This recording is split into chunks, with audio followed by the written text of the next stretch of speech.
Good morning. It's your boy Trey Colbeck here for another episode of Harness News Update.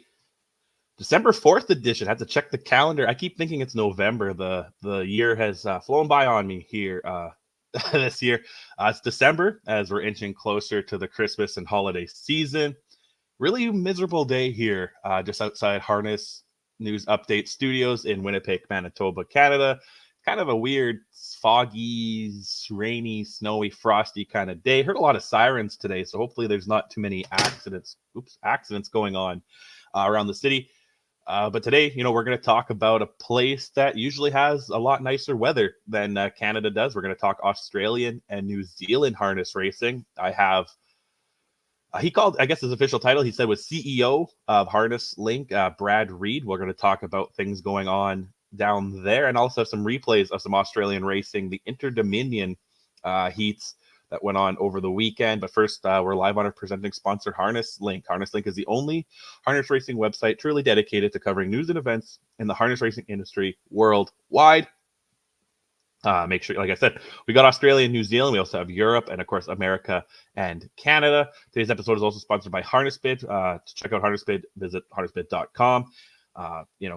A zero commission on every horse sold, so you can get the best value for your dollar. And we're also brought to you by our friends at the USTA. On the bottom there, you see all the race schedule for today. Make a note, Monticello has canceled, probably due to weather. I don't have the official reason ahead in front of me.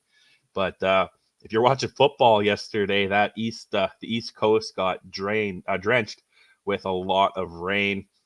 Even one football game got postponed a little bit, Pittsburgh, Arizona. So definitely keep that in mind. The other ones are still a go as of now, as far as what I've heard. But without further ado, let us get into it and let's talk to Brad. All right, now we are joined by Brad Reid. What is your title at Harnesslink? You have so many hats, don't you? Yeah, I don't. It's not really a title I feel that comfortable with, but technically the CEO. So, I mean, okay. Yeah. You do a lot. You rate stories, you edit, you work on the website, you do the insider. You do it all, man. And you text me every other week to get my stuff in on time, right? So that's that's what your job is. So yeah, Brad, for North Americans watching, Brad is New Zealand. You're the New Zealand guy, right? Yeah, yep. So obviously born and bred here in New Zealand, many worlds away. And yeah, harness racing's formed a big part of my life now professionally for probably 8 to 10 years. And yeah, recently joined Harnesslink about 12 months ago after previous roles as the breeding manager here in New Zealand with Harness Racing New Zealand and the Standardbred Breeders. So yeah, it's pretty all-encompassing, but like you, can't get enough of it. So oh yeah, it's weird right now with everything being slow here. I don't know what to do with myself most days. But it's almost summertime in New Zealand, right? So everything's kind of get going for you.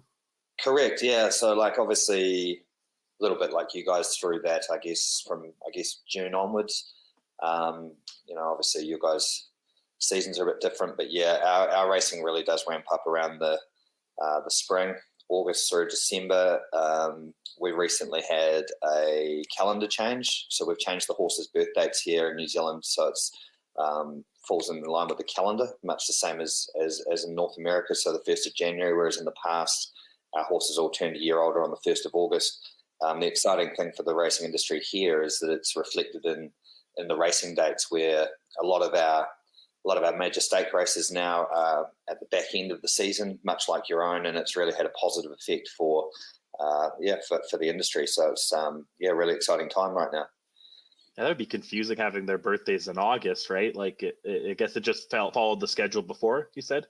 Yeah, and like to be honest though, it's been weird getting used to it being it's in line with you guys. You only know what you know, and it's taken a lot of getting your head around for both, I guess, breeders, but also the horsemen who, they've grown up in this industry, and some of them have been lifers. So to make such a drastic, monumental change, it's taken a lot of getting used to for everyone. I guess it kind of almost follows the school year calendar almost, right? So yeah, that kind of makes sense. Matt, I love watching racing in Australia and New Zealand. It's just so different than what we have here. You got bigger, different races. horses like to go more wide. But is there grass races? Is that actually is a turf over there? Yeah, so like that's really the exciting part of our summer and spring season when they get back on those tracks. I mean, if you're ever lucky enough to get along, I fully recommend it. But even just from the TV, you'll notice they're always sort of family orientated affair. Generally on a Sunday afternoon, good weather, a lot of people out having their picnics, and sort of just ingrained into society here in New Zealand, particularly in the rural areas where those tracks are, as just being a fantastic day out. And it's a great equaliser, the grass track, especially for the horses who might lack the high speed at some of our metropolitan tracks. You know, for example, say your Meadowlands or, you know, even in Ohio and other places like that. You know, the grass track's a great equaliser. It takes a bit of the speed out of them and brings some sort of bit more parity. And I guess, yeah, as you've seen, I mean, you can get an 18-horse field on the grass at Banks Peninsula or Methven, and it's just really exciting betting races when you've got 18 in a field. It's not easy. It's not for the faint-hearted, but yeah, that's half the battle. Do the horses kind of like go back and forth on it like they do in thoroughbreds, or is it like, are there specific ones, or like I just find that so fascinating. How is it in the cart? Like, so, I as someone who's never driven, I couldn't really comment to that. I have heard people comment that it obviously there is a little bit more bump and grind sitting in the cart. But as far as the horses, there's definitely some that do grow a leg on the grass. They just have a really natural affinity for the surface. And, you know, you'll quite often find horses that haven't won on the grit before have won 3 or 4 of their races at the grass track meets. And it's always fun going through the race book, looking at the stats to try and isolate and identify those winners. That's awesome. I was just looking, is the New Zealand Pacing Derby on grass, or was this the horse that was being looked at on Harnesslink on grass? Yeah, no, just the horse. So, yeah, I think there's a son of Always Be Mickey called Frank Colbeck. He was a big winner of our sort of 2 and 3 year old crops maybe 2 or 3 seasons ago. He's had his challenges, but the master trainer Mark Purdon isn't afraid to take his horses to the grass track, and yeah, he gave them a good licking on might have been Saturday. Yeah, that's the one I was looking at. Yeah, that's crazy to me. But we'll go Australia. They had a couple big races, right? The Inter-Dominion Pacing. Is that the eliminations and that's finals coming up too? Yeah, so like it's Inter-Dominions. It's interesting this year. It's probably over the last couple of years really lost its luster a wee bit, which is a real shame. Unfortunately, New Zealand and Australia, like, we're such a boutique industry that you would think that we might actually get together and possibly try to align our programming. As 2 countries, we're much better as a whole, fighting for, you know, such a small fraction of the market, that we need our best horses to be racing against each other. And unfortunately, we have a program and a calendar that sort of stops that, and it's reflected in the Inter-Dominion fields this year, where there are a lot of New Zealand bred horses, but the whole pretense of the Inter-Dominion series was it was meant to bring the best of Australia and New Zealand together for a couple of weeks, and unfortunately, there's not a single New Zealand trained horse in the series. So, as far as the spectacle, it's, you know, without any disrespect to connections of the horses, it's probably the weakest Inter-Dominion series we've ever seen on paper, and it's reflected, I guess, in a little bit of the quality. There are some stars racing around. Swayze, who won the New Zealand Pacing Cup here a couple of weeks ago, he's head and shoulders above the rest in terms of favouritism. But yeah, Albion Park in sunny Queensland, it's a cool little facility, and yeah, look, it still means a lot to a lot of people, which is indicative, again, of the support from the locals. This is a series that, you know, New Zealanders and Australians, for many years, this was the top of the tree, and it's really sad to sort of seeing it fizzle out into sort of where it is now. But, you know, there's still a good amount of stake money available. I think last time I checked, it might be a $500,000 final. So, you know, it's the other grueling thing about it, I guess, which it's not too common these days in racing, is there's 3 heats in a week before the final a week later. So that was one of the big things about the series. Was I guess when the breed, before it started getting a lot of that North American speed into it, it really suited our horses, those sort of tough grinding stayers racing over bigger distances. You know, and as I say, 2 or 3 times in a week, it sorts the men out from the boys. No, exactly. Just, I know we're over here, we're phasing out the 2 heats in one day. That's been kind of traditional in a lot of races. I know in Manitoba, we just got rid of it. I couldn't have four, so you could be 4 races in 1 week. Yeah, so three heats in a week, and then they space the final out a week later. Okay. But yeah, That's always still four races in 10 days or 11 days. That's still a lot, eh? Yeah, it is. And like we've often looked at, your Little Brown Jug and other series of yesteryear with the two heats in a day, or a heat and a final in a day. It's something I think it's got its place. Obviously, it's hard on the horse with the speed they're going these days, but it's definitely, it makes it interesting. I think it would be better maybe if we had a few more of the races, so then there would be a reason to breed for that, right? You know what I mean? If it was a Little Brown Jug and then 3 or 4 other races like that, right? And then it would have a purpose, right? But when you only have one, I could understand why trainers and owners don't want to put their horses in it, right? Because that's tough. Like 100%. And like unlike North America, I mean, probably 80% of our stallion base here in New Zealand, we have access to, I think, around 12 or 13 of your top 20 pacing stallions and at least half a dozen of the trotters. Yet I'd say less than 5% of our racing is over a mile.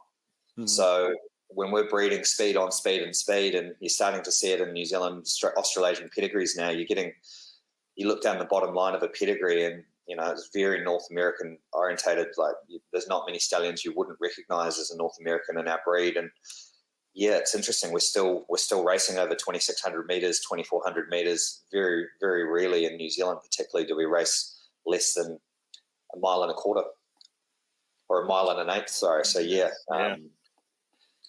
those more heats in a couple of heats in a day or in a week. It's definitely test the trainers and the horses out.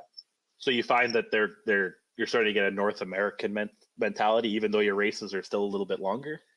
Yeah, well, like speaking to a trainer like last week, I mean, he's a horseman who's been around for a number of years. Yearling Sales helped stand Mach 3 sort of 15, 20 years ago, and he's definitely noticed a shift in terms of, it's just a little bit harder to train a horse these days with, particularly, not sure if many North Americans be aware, but like some beach somewhere as dominant as he wasn't, his progeny probably didn't race to the same level or the degree as they did in America or Australia, where they have more short course racing. And I think a lot of trainers, they got a bit, they just got a bit spoiled with the likes of Better's Delight progeny, which is just so relaxed and so well mannered and the type of horses that might be quite lazy around home, but then they go to the track and they just lift another level. Whereas the some beaches, by and large, might have been a little bit more hot under the collar, and I guess trying to get them to settle down and relax during the running and still have that big finish at the end didn't really eventuate to I guess his dominance in North America and Australia, where there is a lot more short course racing. So yeah, it's all good fun. That's interesting. Like I said, I always get a hoot because Australian and New Zealand racing's on at 1 a.m. for me over here. And it's always the thing that I probably should go to bed, but I'll put some money on it. And then you see a horse go 3 wide the whole way around and it doesn't even break a sweat. Like, a horse can't even go 2 wide here for an eighth of a mile, especially on the turns, right? And it dies. We saw that a little bit in the FanDuel with Confederate. Confederate was one of the top horses. He got caught 9, he came from 9, got caught, and what did he finish, like 8th or 6th or something like that, right? So but out in your neck of the woods, a horse could probably sit out wide more or less sometimes.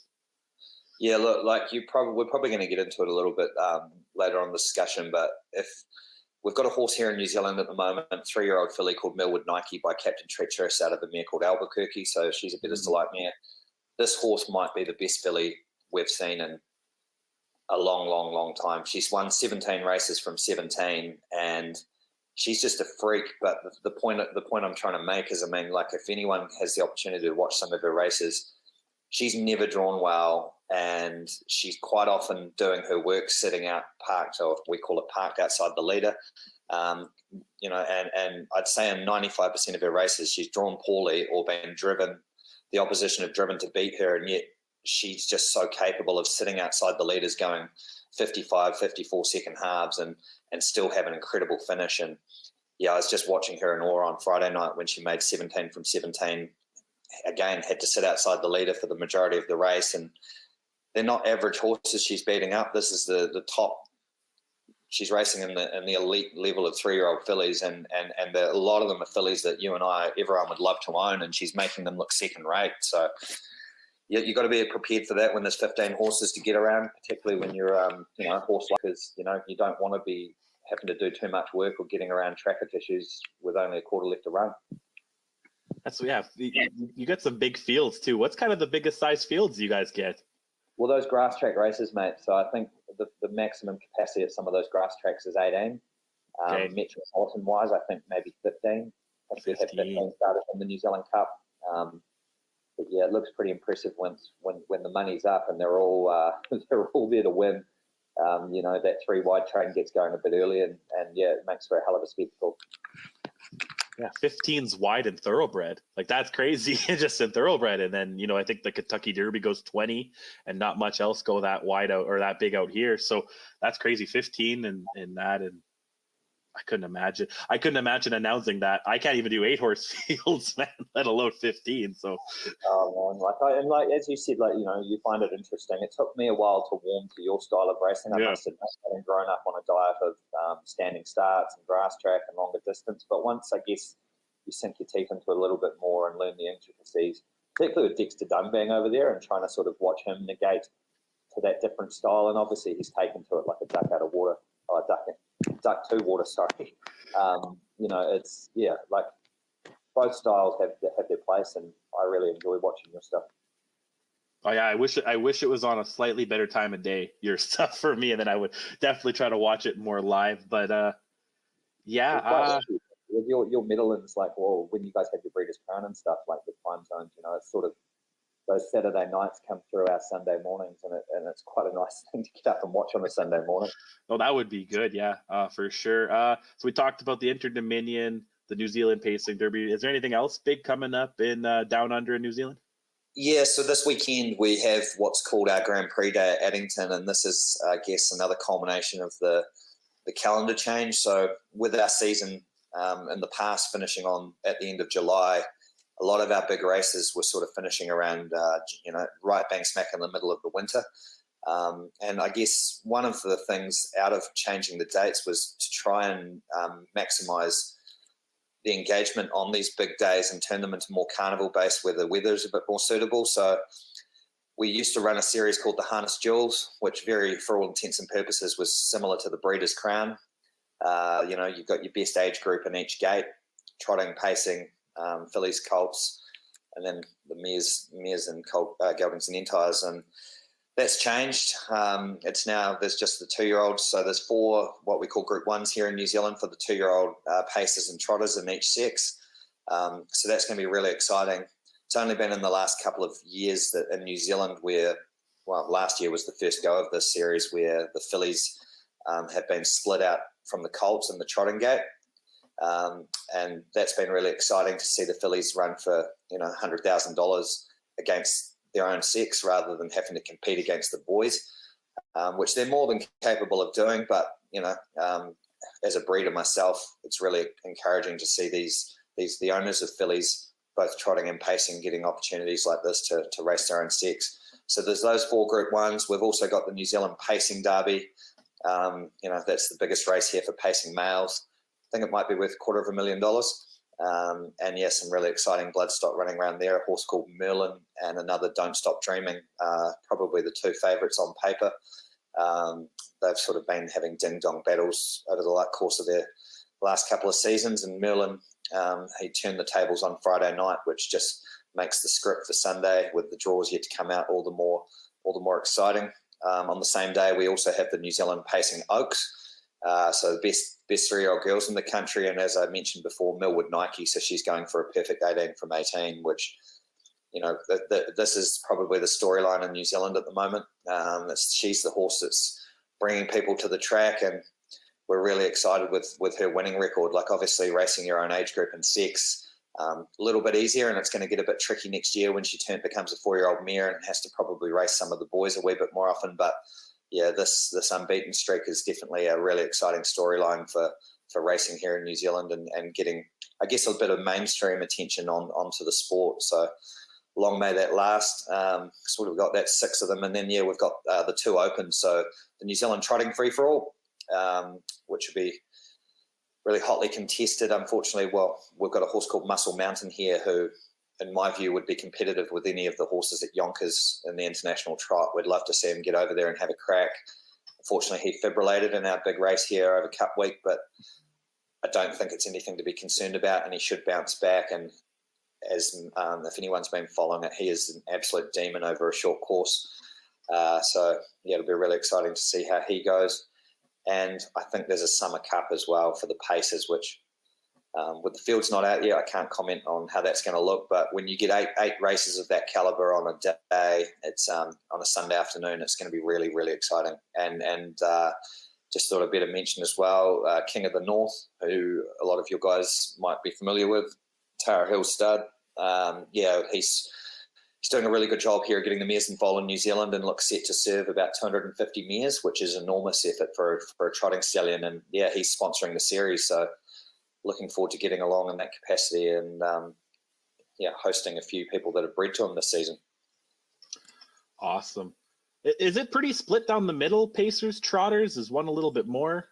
So I'm a trotting man through and through, but just on numbers alone. So the trotting mares bred is probably about a third of the total foal crop every season. And unlike North America, where the trotters punch, you guys have $1 million races for the trotters, and it's indicative, I guess, at the yearling sales with Europeans coming over and spending big money. The trotting's been the poorer cousin in New Zealand for as long as I've been alive, and probably a few generations before it. It's really starting to catch up now that we're starting to get that mix of European and North American blood. We just had a 2-year-old race here on Friday night, one of the bigger 2-year-old trots, and he only produced 8 live foals, but Tactical Landing had 3 of his 8 live foals in the top elite race with 15 2-year-old trotters. So, the cream, the blood is really starting to come through, both European and North American, and it's really exciting for our gate. So it's starting to get reflected a little bit in the opportunities. We're starting to have a few more bigger stakes races, and the fillies and mares are starting to get their own opportunities too. But no, the trotting, it's for the zealots, I think, here. I can't tell you why there's no trotting in Western Canada. No trotters Really? at all. It's all pacing. Yeah. Wow. I can't tell you why, but yeah, Manitoba to British Columbia, there's no pacing. I tried finding out, and no one had a clear answer. It was just, we picked pacers 100 years ago, and that's what we set with. Once in a while, there's a random trotter, but he'll just get thrown in with the pacers or something. So yeah, I honestly don't know why. And actually, Cal Expo did have a race the other day with both, I noticed. So it was very odd, but not a single. And so for me, when I watch like Ontario and stuff, I can't stand trotters sometimes because I'm used to the pace, and I feel like the gate's just a little different, right? But I don't know. No, it's definitely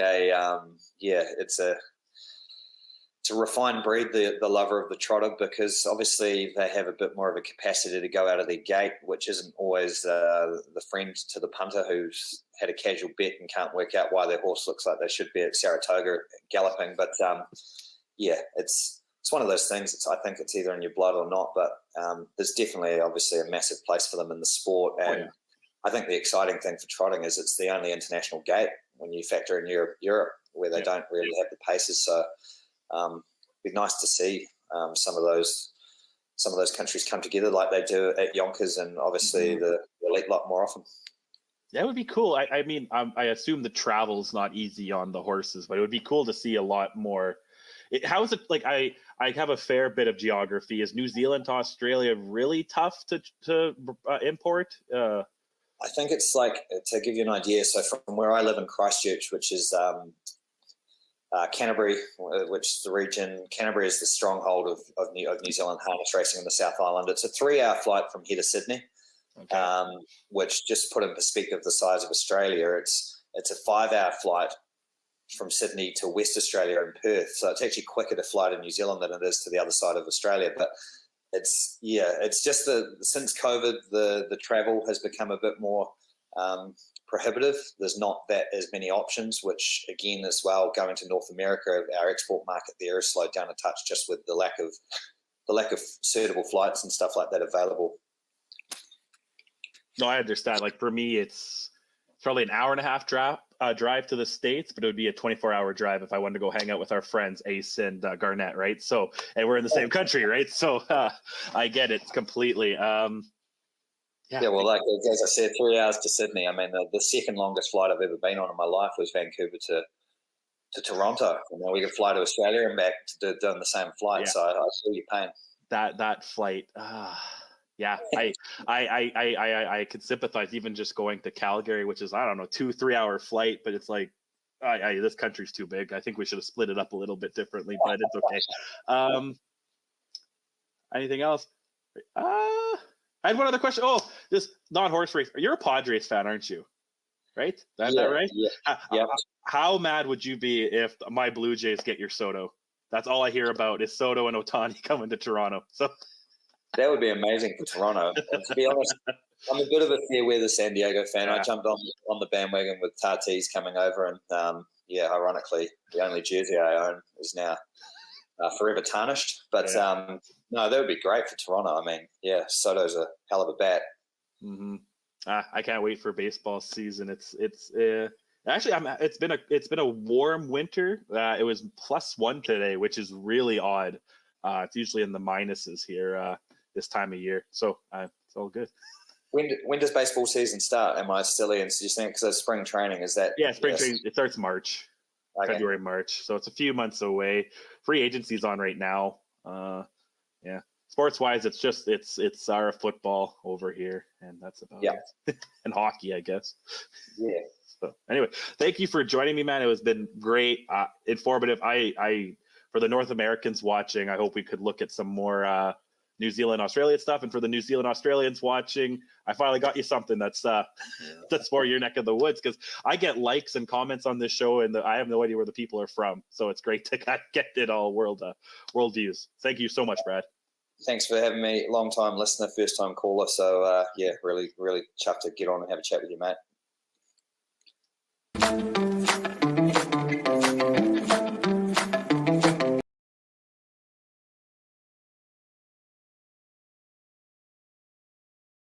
I'm sorry, I'm muted. I was talking to CEO of Harnesslink, Brad Reid, about things going on, harness news, racing over there. So now we're going to take a look here. I'm going to try to take a look at some racing. We're ready. Heat 1 for the Pacers. They're on gate. So this is the Inter-Dominion. Tommy Lincoln runs the gate hard. There we go. Garian from the inside is Let's look at these highlights for the Inter-Dominion that went on over the weekend. There was 4 heats, I believe. Inside, Future Assured is starting to pick up. Wow. He drives forward quickly. Dawson wants the front, and he races alongside. I don't have much to add. I just want to watch this with you. Just in behind them. Look at that rain. Girl, I cast no shadow. Drifting back from the wide draw, rock and roll. Love this announcer. Northview Hustler, he's at the tail. Future Assured, the favourite, races around the outside and takes full control now. They complete that first quarter, 28-8. Out in front, Future Assured in the slop. He leads the way. Margin 5 metres. Racing second, Tommy Lincoln. Kanina Provlima parked out third. Targaryen 4, 3 back the inside. Uptown Beach Girl 1-1. Spirit of St. Louis 4 back the inside. Rock and Roll Do. I Cast No Shadow, defending champion. He's second last the inside. Northview Hustler. He whips them into the turn out of the straight. 900 metres left to run. Easy second stanza here for the favourite. Future Assured 29-5. He's still clear. Margin 5 metres, Tommy Lincoln. Kanina Provlima working overtime without cover. Rock and Roll Do. He starts to loom now. He's 3 wide. Uptown Beach Girls splits runners. Targaryen down on the inside. Now tracking up 3 wide here. Spirit of St. Louis right on the back of Rock and Roll Do. I Cast No Shadow, Northview Hustler towards the far turn. 400 metres left to run. Future Assured went off the back in 26-6. He's trying to open this field up. Margin still 5 metres. Kanina Provlima running a bold race on the outside. Tommy Lincoln third. Rock and Roll Do. That third quarter took the sting out of him. Spirit of St. Louis gets to the outside. Future Assured into the home straight. Leads the way. Tommy Lincoln is second. Targaryen goes to third. Queensland 1, 2, 3 here. Victory assured. Future Assured all the way. Future Assured. Future Assured. Tommy Lincoln. Kanina Provlima kicked for third. Targaryen maybe fourth. Close up. I Cast No Shadow. Deeper out. Spirit of St. Louis. Then Can Rock and Roll do Uptown Beach Girl? Northview Hustler. Final split 27-3. The Pelican Water. So yeah, that was Future Assured. That was an Always Be Mickey product. Wow. And the next one here, another split. We got Better Eclipse, I think, is the winner. Better's. They're off and pacing. Captain Shuffles fast away, straight to the early lead. Better than Cheddar. Didn't go with him. I don't think he could go with him. And Captain Shuffles pounces on the early lead. Stop He's raining. out in front, margin 5 metres. Classy Washington has his back in second. Moving up to Breeze now was Better Zip It. LL Cool J, he'll land 1-1 cover. Miracle Moose drops down to the marker line. He's racing 5th, 3 back. Better Eclipse, midfield, the moving line. Tizza Sizzler, Pete Said So. Taylor Toll last on the inside. First quarter, 27-7. Lead time, 3.2. Out in front, it's the local Captain Shuffles. Here comes the favourite, Better Eclipse. He works up 3 wide, soon to be outside the leader. Classy Washington right in behind them, racing third. Better Zip It first up, landing 1-1 cover. LL Cool J on the outside of Miracle Moose. Next, Pete Said So. Then Tizza Sizzler. Taylor Toll last, working one off. They work towards the midway point. 800 metres left to run. Second quarter, 29.6. To the back straight final time, Captain Shuffles leading out by a long neck. Moving closer on the outside, Better Eclipse. Classy Washington, he's in a great spot. He sits third, leaders back. He's waiting on that passing lane run. One by one, Better Zip It, Miracle Moose. LL Cool J down on the inside, 4 back, Tizza Sizzler. Pete Said So. Taylor Toll is at the tail. They're about to drive off the Trump Bloodstock back straight. 400 metres left to run. Captain Shuffles by a neck, third quarter, 28. Better Eclipse not going away on the outside. Classy Washington third. Better Zip It 1-1 yet to come wider. Deeper now, LL Cool J, Pete Said So. Miracle Moose, Tizza Sizzler, Taylor Toll. Race right on at the top of the lane. Less than 200 metres to run. Captain Shuffles and Better Eclipse. Better Eclipse moves alongside. Classy Washington late on the inside, but it's a big first over crush. The Victorian, Better Eclipse, Classy Washington, Captain Shuffles, Better Zip It is fourth, Pete Said So, LL Cool J. That's wild. So Better Eclipse there is a Better than Cheddar. It was a favorite. I love this racing. We'll go into the third heat here. Let's see how this one goes. And I love this announcer. They're off and pacing. Fast away, Deus Ex. Deus Ex looking to head off, Make Mine Memphis. Out deeper, striding forward, Narano. Helliver landing in fourth. Leap to Fame, he's fifth, 3 wide, but going forward. Send it down on the inside. Speak the Truth, can't find a better man. He finds the back of Leap to Fame. Black Sedan's wide, going back towards the tail. 3.2 the lead time. Deus Ex was able to cross. He's out in front, but here's Larry. Leap to Fame looming large on the outside. Make Mine Memphis. I don't like pausing mid-race, but they're 3 wide in the opening turn, almost.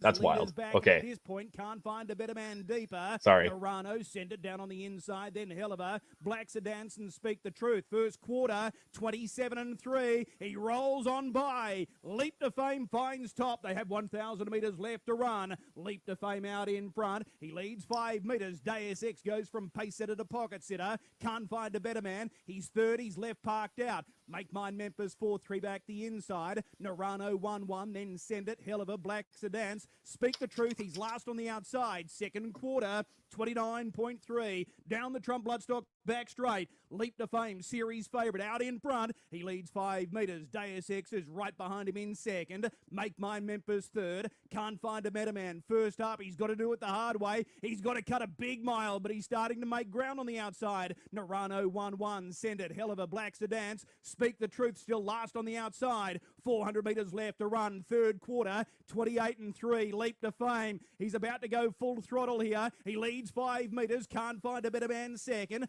Deus Ex third. Narano's about to flip deeper. Then Make Mine Memphis at the top of the straight. Leap to Fame. Leap to Fame corners with a nice lead. He's out in front by 6 metres. Deus Ex can't find a better man. Narano running on down the outside, but it's Leap to Fame. Give us a flex, Larry. Leap to Fame. Oh, he bolted in one easily. Beating Narano. Deus Ex. Make Mine Memphis fourth. Then Send It. Speak the Truth. Can't find a better man. Black Sedans. Helliver, final split. Give us a flex, Larry. I like that. Just about set. The last one here. Ready. There's the light. They're off and pacing. Like a startled gazelle, turn it up. He flies the arm as per normal. Mr. McLaren is trying to match him. Manila Playboy. He ends up third going into the first turn. Turn it up, touches down with a lead roll. Shoots away 6 metres. Manila Playboy. Mr. McLaren third. Immediately dropping down to the inside. Here's Swayze revving up. Shane Graham took a look over the shoulder. Swayze's looming large on the outside of Turn It Up, and he's about to run on by. So Swayze is going to find the lead here. First split, 27-3. The lead time, 3.2. Swayze on top, leading the way. The margin 5 metres. Turn It Up releasing. He sits in second. Manila Playboy third without cover. Hot and Treacherous. Mr. McLaren down on the inside. Tim's a Trooper. Little Bliss, Our Money Rocks. And last on the inside, Cosimo to the turn out of the straight. It's Swayze. Swayze leads the way. The margin is 5 metres. Turn It Up tags him in second spot. Manila Playboy third. Hot and Treacherous again paused to do it the hard way. He's fourth and parked out. Mr. McLaren racing four back the inside. Tim's a Trooper. Our Money Rocks. Little Bliss. Last on the inside, the Tasmanian Cosimo. Second quarter, 29.9. Down the Trump Bloodstock back straight. It's Swayze out in front. Swayze leads the way. The margin is 5 metres. Turn It Up. Manila Playboy in third. Hot and Treacherous fourth. Then Mr. McLaren. Tim's a Trooper. Our Money Rocks. Little Bliss. Cosimo last on the inside. Off the back straight. Third quarter, 28-4. Swayze. Swayze leads the way. The margin 5 metres. Turn It Up is yet to make a move. Hot and Treacherous third, starting to make some ground. Manila Playboy held up the inside. Tim's a Trooper. Our Money Rocks getting to the outside. Mr. McLaren, Cosimo, Little Bliss. They're into the home stretch now. Swayze first in, leads the way. Turn It Up to the outside. Coming through on the inside, Manila Playboy. Swayze in front. Swayze too good. Swayze beat Manila Playboy. Turn It Up, Hot and Treacherous. Our Money Rocks, Tim's a Trooper. Then Mr. McLaren, Cosimo, Little Bliss. This is going to be a blistering last split. 27-3. Pelican Waters Resort mile rate 152.6. That's 10 wild. straight victories for Swayze. Look at that camera view. That's awesome. So again, that's the Inter-Dominion heats that went on over the weekend in Australia. I love how they go 3-4 wide. I love the advertising. I love everything about that. There's a lot of things the North America game can learn from our friends down under in Australia and New Zealand. Again, that last one, Swayze, the New Zealand Trotting Cup winner, that was 10 in a row for him there. That's crazy. And, we'll definitely keep an eye on this on the show going forward as racing in North America has definitely slowed down. Definitely slowed down a lot.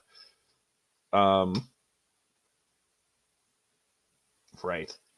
Anyway, that's everything I have for you today. It was great talking to Brad. If you're joining late, make sure to go back to the beginning of the show and listen to me and Brad, the CEO of Harnesslink, talk about things going on in New Zealand and Australia.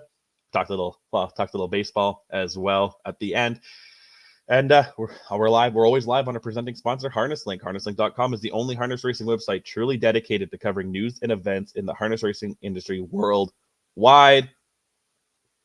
And we're sponsored by HarnessBid. HarnessBid is the game changer in the harness racing bloodstock industry, provides buyers and sellers with an easy-to-use online platform that offers global reach and unparalleled transparency and zero commission. So make sure to check out harnessbid.com. And again, we're here because of our friends at the USTA. I'll be back tomorrow morning around the same time. We'll cover everything that goes down today in racing, as you see on the bottom there, December 4th. Racing schedule. Saratoga is actually on right now as I speak. The first race is just off, and that's the rest of the card there. Monticello has been canceled officially. Make sure probably to keep an eye out on anything in the East Coast. So there was a lot of rain there yesterday, as I noticed, and it kind of wrecked my fantasy football. But again, on behalf of everyone at Harnesslink, until tomorrow, I'm Trey Colbeck. Bye-bye.